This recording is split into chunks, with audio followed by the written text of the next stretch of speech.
ஒரு கிராமம் இருந்தது. அந்த கிராமம் மிகவும் அழகாகவும் செழிப்பாகவும் இருந்தது. அங்கே மக்கள் எல்லோரும் சந்தோஷமாகவும் மகிழ்ச்சியாகவும் வாழ்ந்தார்கள். ஒரு நாள் ஒரு முனிவர் அந்த கிராமத்துக்கு வந்தார். அவர் கிராமத்தை பார்த்து ஆச்சரியப்பட்டார். ஆனால் ஆச்சரியம் என்னவென்றால், அந்த முனிவரை கிராம மக்கள் கவனிக்கவில்லை, மரியாதையும் செய்யவில்லை. இதனால் முனிவர் கோபப்பட்டு, இந்த கிராமம் எல்லாவற்றையும் இழந்து வறண்ட நிலமாக மாறிவிடும் என்று சாபமிட்டார். நான் இந்த கிராமத்திற்கு மழை பெய்யக்கூடாது என்று வருண பகவானை கட்டுப்போட்டு வைத்துள்ளேன். இங்கு சிவபெருமானின் சங்கின் சத்தத்திற்கு மட்டுமே அங்கு வருண பகவானின் கட்டு அவிழ்க்கப்பட்டு மழை பெய்யும்.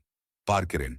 இங்கு சிவபெருமானின் சங்கின் சத்தம் எவ்வாறு ஒலிக்கும், அங்கு வருண பகவானின் கட்டு எவ்வாறு அவிழ்க்கப்படும் என்பதை.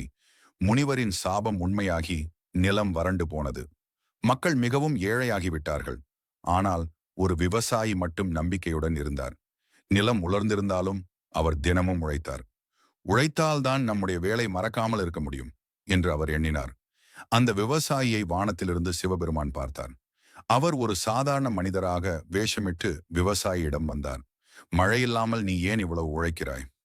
விவசாயி நிம்மதியாக சொன்னான், நாம் செய்யும் வேலையை நம்பிக்கையுடன் செய்ய வேண்டும். இல்லை என்றால் வேலை செய்வதை மறந்து விடுவோம். உங்களை பாருங்கள், உங்கள் கையில் சங்கு இருக்கிறது. நீங்க அதை ஊதாமல் இருந்தால் ஒரு நாள் அது ஊதக்கூடியது என்பதையே மறந்து விடுவீர்கள். மறந்து விடுவேன் என்கிறாயா? இதை காட்டுகிறேன் பார் என்று கூறி சிவபெருமான் உடனே சங்கை ஊதினார். அந்த நேரமே மழை பொழிய ஆரம்பித்தது. பின் சிவபெருமான் மறைந்தார். மழையால் நிலம் பசுமையாகி கிராமம் மீண்டும் செழித்து மக்கள் மகிழ்ச்சியாக வாழ்ந்தார்கள்.